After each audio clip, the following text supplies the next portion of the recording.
Yeah, so good afternoon everyone.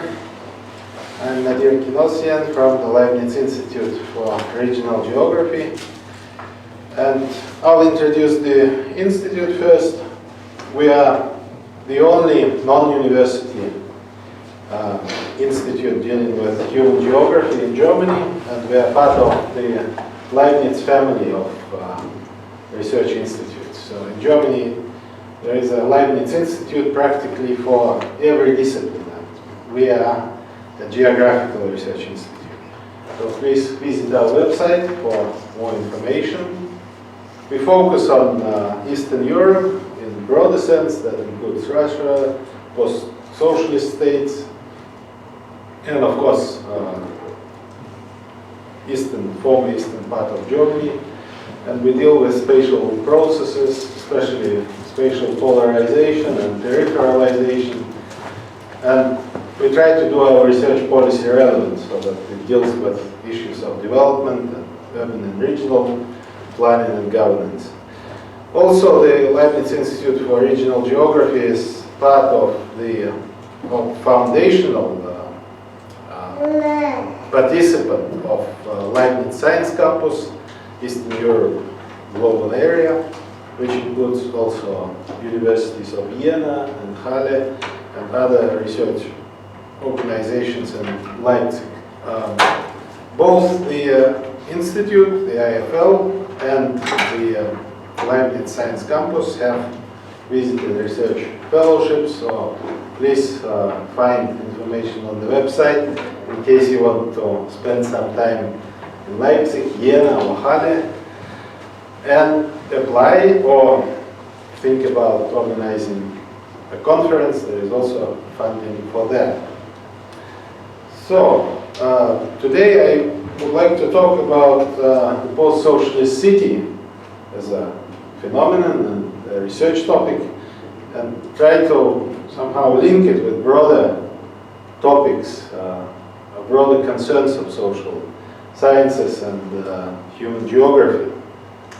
I'll explain the current conceptualization of the post-socialist city, the limitations of the current conceptualizations, and we'll link it to the topic of spatiality of political authoritarianism. And this is really a question that interests me. Is there spatiality of authoritarianism? Is there something special about spatiality of authoritarianism that can help us understand the politics of authoritarianism better? And the reason I'm interested is that we talk about spatialities of capitalism, we talk about spatialities of liberalism, or neoliberalism, but not so much about authoritarianism as a spatial phenomenon, which is an interesting puzzle and question.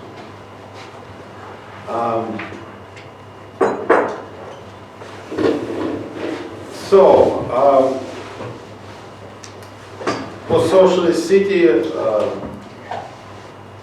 emerged as some kind of urban element in that transitional debate, and scholars interested in cities and geography started looking at cities and processes that are based in cities, unfolding in the urban context. But to some extent, that debate reached some kind of crisis point where people started arguing that it's not developing any further. And that's why questions arise how to revive that debate, how to link it with broader questions, and how to link it with questions of space and geographical concerns.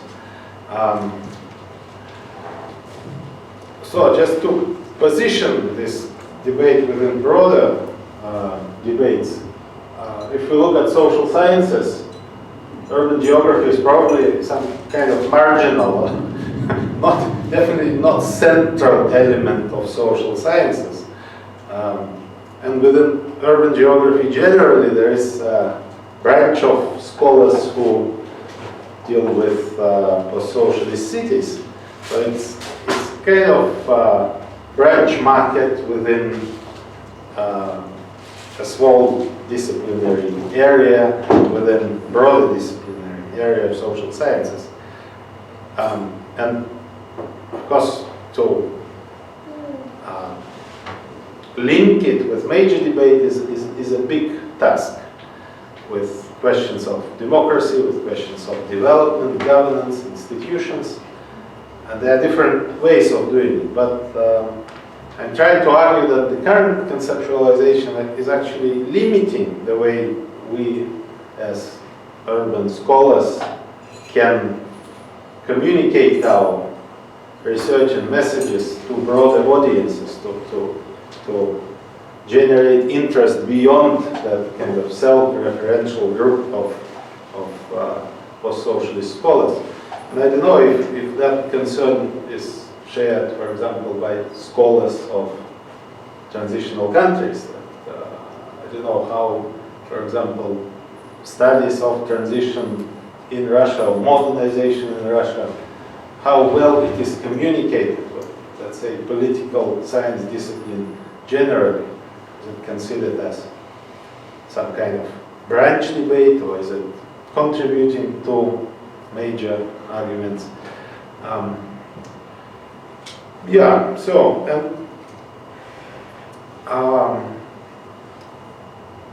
now I'm going to the critique of the post-socialist debate, and it's in the literature. It's not my own opinion. It's shared among many scholars who try to critically evaluate that debate. And there is some sense of exceptionalism that once we say we study post-socialist city, that kind of draws a line around certain geographical area that tend to containerize it, and we may understand each other. Let's say I study post-socialist cities and you study post-socialist cities. We can make topics that we can share and we can understand each other, and but it doesn't mean that what we discuss among each other can be sold effectively to broader audiences. So there is that problem, intrinsic problem, I would say, that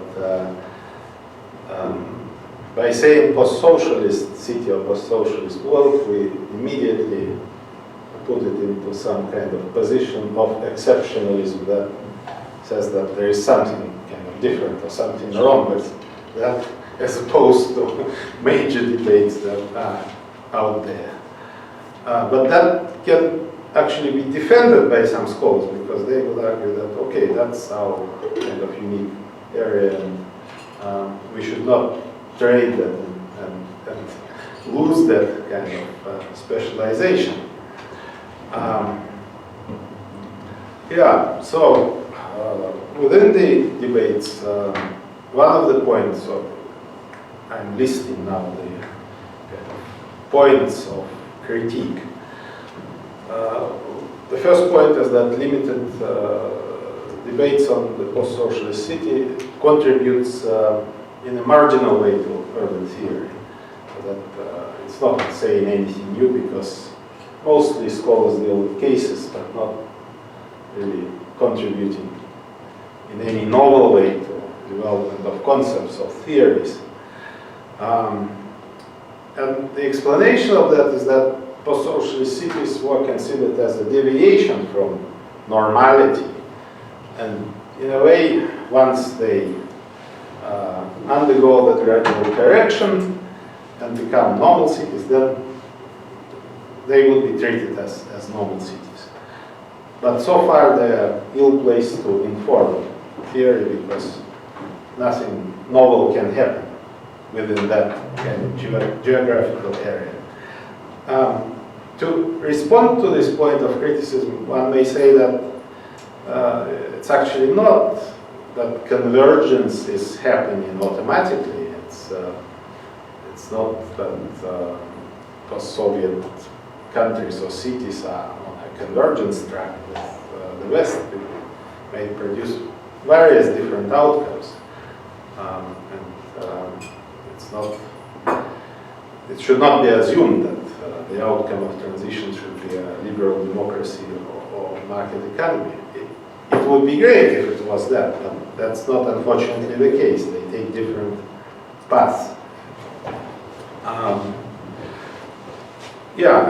another response would be that actually cities in post-socialism world can be a legitimate object of study, because the fact that communist recipes are false and unacceptable, it doesn't mean that cities don't have those, that material to study about cities. Next point that comes over and over again in the discussion is that the flow of knowledge is unidirectional from the leading Western centers into the rest of the world. To that, also one can respond that for many decades there was not social science as such in the countries that were governed by communist parties, and obviously these legacies of Marxism-Leninism and lack of experience in doing research on the society is still there. That universities cannot emerge overnight, and research centers cannot emerge overnight. So it's a fact that scholarship in the post-socialist world is behind scholarship in Western centers, where much more resources were invested into social sciences.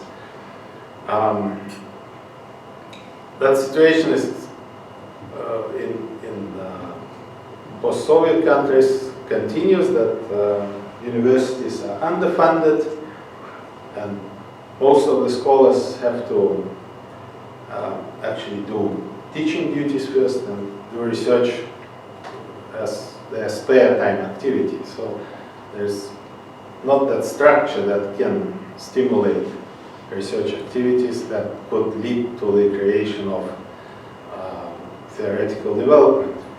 And also emerging problem is the difficulties of doing research in Russia, because foreign scholars are experiencing difficulties of getting access and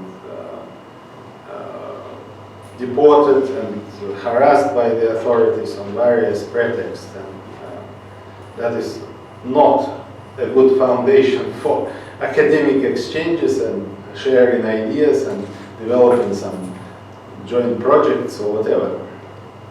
The next point is parochialism, and again, that is about geographical limitations or containerization of this research area within certain boundaries. On the one hand, it can be a selling point of research, but on the other hand, it's an isolating factor.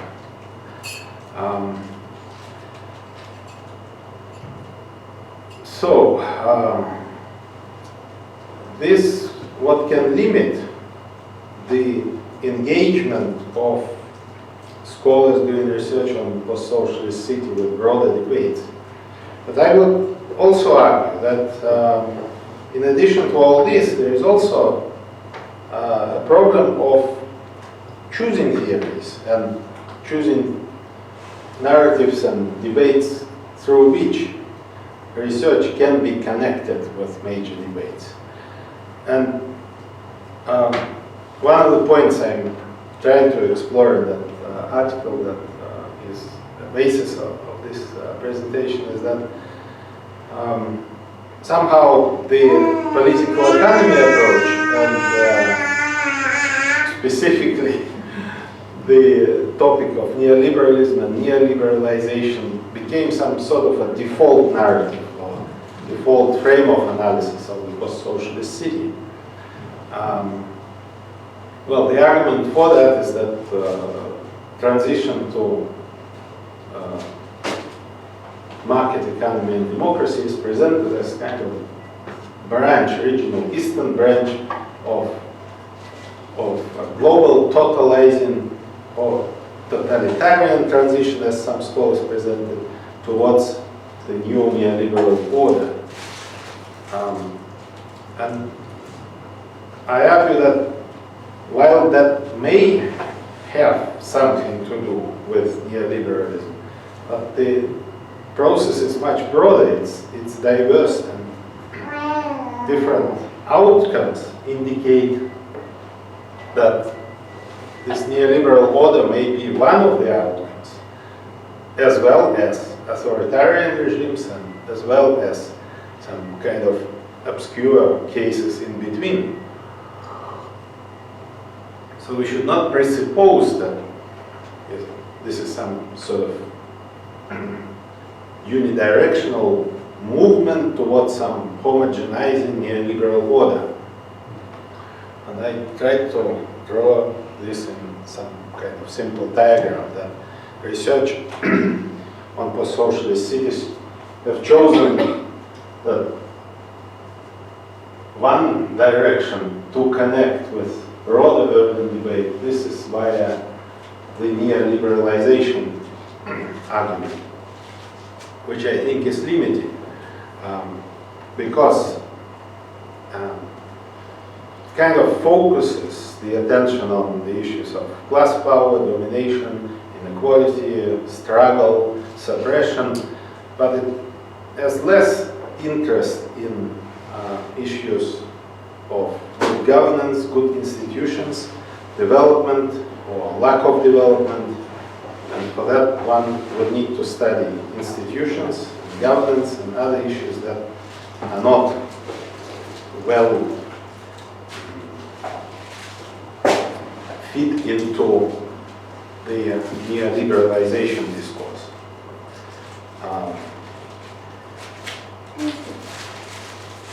Yeah, so problems with the neoliberal city argument is that it presupposes that unidirectional shift to the dominant and totalizing neoliberal order. But I would argue that the problem with this approach is that neoliberalization and post-socialism may not necessarily be congruent notions. That neoliberalism is the transformation of advanced capitalist economies, while post-socialist transition is about building a new order, a new state on the ruins of state socialism. So it's not an adjustment, it's not a transformation of policy or government, it's effectively a new start. So that suggests that these are not the same things. That's why it would be, in my opinion, not correct to treat them as the same or as overlapping processes. And moreover, that authoritarian states in their governing practices actually fail to create some kind of neoliberal order where property rights are protected, where institutions somehow business-oriented, where accumulation of capital is the first priority. In fact, they do the opposite. They create a system of property rights that is not transparent or fixed. It's kind of fluid and can be interpreted in many ways.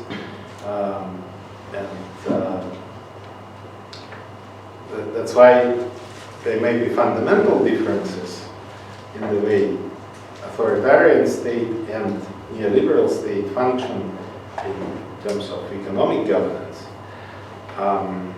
And while in neoliberal states, markets are the main way of regulating economic activities, in authoritarian states, it's the state that regulates and participates in economic activities as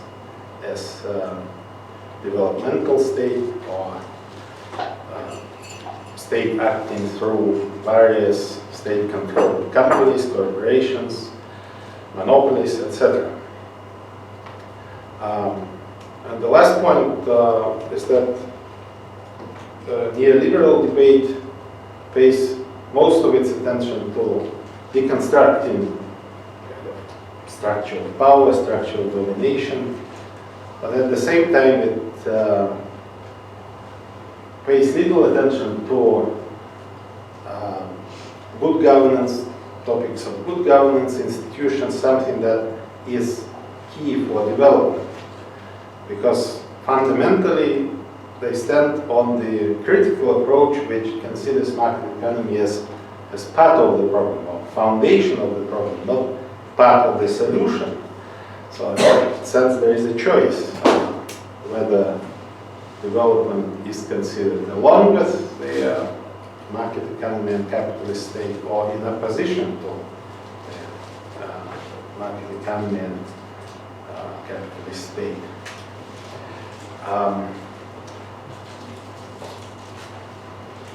So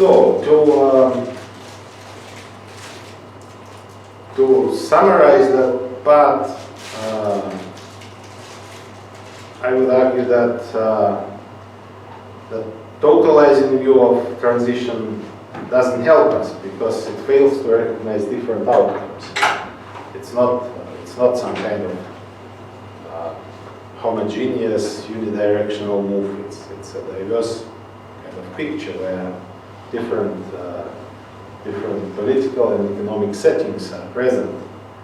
So we actually have to pay attention to differences rather than trying to collapse all the differences into that argument of neoliberalization, which would actually hide more than it would help us to understand. So, speaking of outcomes of transition, that map that was criticized by one of the keynote speakers for the Aleksanteri conference. Well, of course, the map can be criticized for many reasons, but I think it does show some kind of division between the outcomes and countries that most of the countries of the post-Soviet world are considered as consolidated authoritarian regimes, whereas towards the West they tend to be more democratic.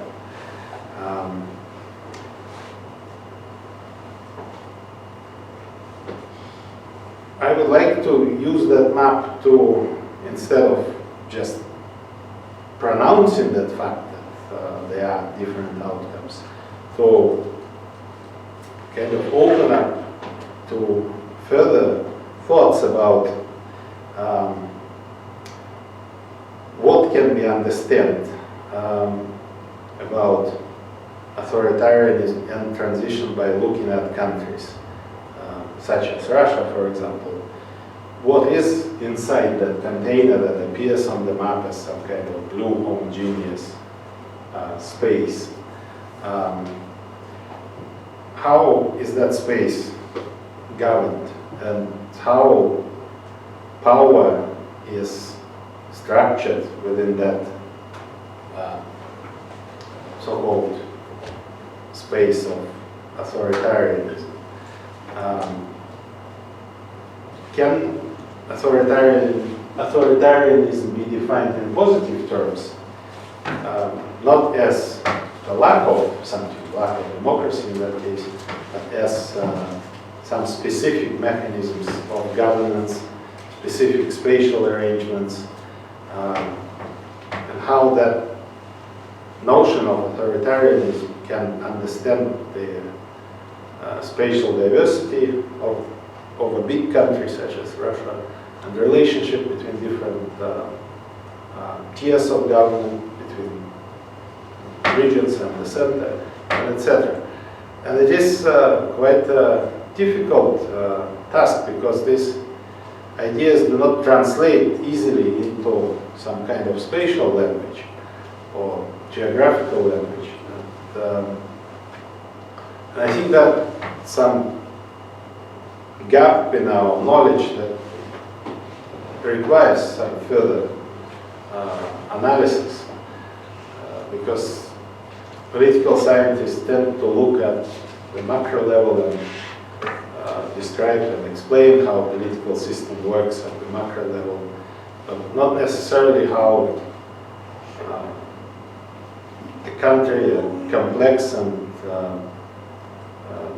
large country, is actually organized, and how governance takes place in terms of policies and allocation of resources and decision making. I find it most interesting and exciting. Well, some pieces of recent literature attempt to address that issue, and the classical work on bear traps on the road to modernization by Gadi and Ikas suggests that Russia is sort of caught in that structure, spatial structure, that requires certain political structure, and political structure reproduces that spatial structure. And if we are to map Russia in terms of GDP per region, we can see that there are huge disparities, and only several regions are producing value, whereas other regions consuming value.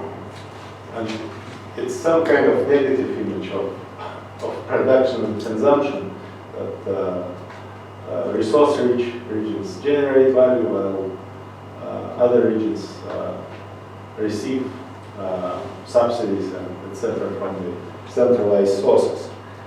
And this is how that spatial politics of Russia works, that resource-based economy and political centralization depend on each other and reproduce each other in spatial terms and in terms of governance.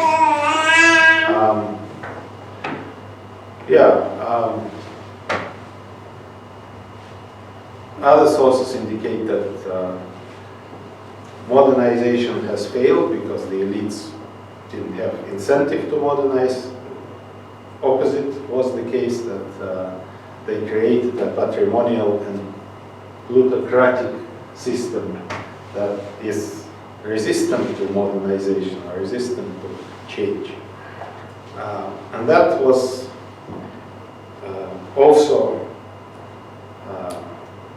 the reason for poor institutions and poor quality of governance, that elites didn't have an incentive to create a transparent institutional order, because in that transparent institutional order it's difficult to redistribute or take over properties, and in kind of murky, shaky institutional order, it's more difficult, more easy to exercise political power for the benefit of the elite.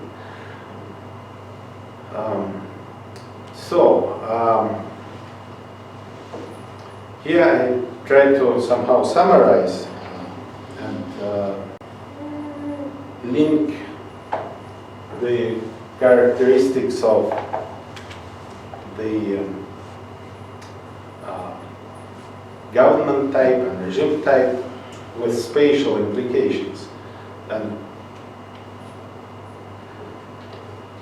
I try to show that at different scala levels, from global to national, regional, and local, and then in the second column to explain or list elements of the authoritarian polity, and then spatial implications. So that at the global level, Russia appears as in the economic peripherality. It fails to kind of connect to major chain values, and its economy is based on extraction of resources.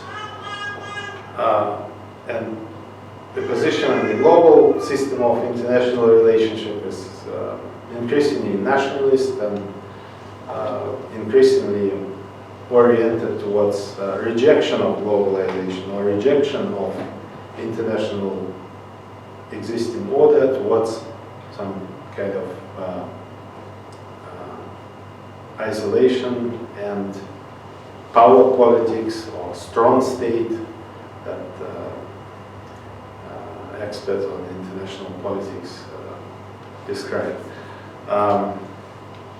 Then at the national level, obviously that system of concentration of power and resources in the center is connected with the system of redistribution of resources, nationalization of industries, and that in spatial terms, that reproduces that economy of dependencies on the center and reproduces a resource-based economy which creates or maintains the polarization between regions that are resource-rich and wealthy and the rest of the country. At the regional level, also we can argue that regions as part of the national political machine depend enormously on the redistribution of subsidies, budgetary resources. They depend on state-sponsored projects, and that also reproduces that system or pattern of regions that are in good terms with the center and receive various benefits, and regions that are marginal or not prioritized in the current policies. At the local level, well, local politics has practically disappeared, as I can see that local political processes are integrated into the regional political machine, and that's why it's actually difficult to see what political life at the local level can be analyzed or registered, since regions made every effort to eliminate any opposition at the city level. But cities, of course, depend on resources that they receive from regions, and regions depend on resources that they receive from the center. So it is a system where spatial differences and spatial patterns reproduced through the politics of authoritarianism. To conclude, I would like to mention these several points that the post-socialist city, if we want to connect it, that's my opinion, if we want to connect the post-socialist city with major debates, we should overcome this sense of exceptionalism and treat the post-socialist city as any city within a similar political context of medium quality governance, lack of democratic institutions, lower income. Then we can find perhaps some common topics with countries that may be at similar developmental stage. And I would like to see research on comparative analysis between probably countries like Russia or Turkey or Iran or Indonesia that may share some similar level of GDP per capita, similar poor quality governance institutions, as opposed to sort of constantly looking back into the times of communism and sort of deriving the legitimacy of research from the past. I think if we want to look forward, we should look at comparable countries, comparable cases, and find some kind of inspiration in that, as opposed to the past. The political economy argument can, of course, be exciting, and that has generated a lot of scholarship about cities in the West and in the East, but it tends to direct our interest towards the kind of homogenizing neoliberal order, which is not the case for all countries. That's why I think it's misleading to present processes in the post-socialist world as part of that neoliberalization. And the usual answer of scholars when you confront them with the authoritarianism question, they say, well, it's actually neoliberal authoritarianism, so it's authoritarianism that is part of neoliberal process, which I have difficulties actually kind of matching together.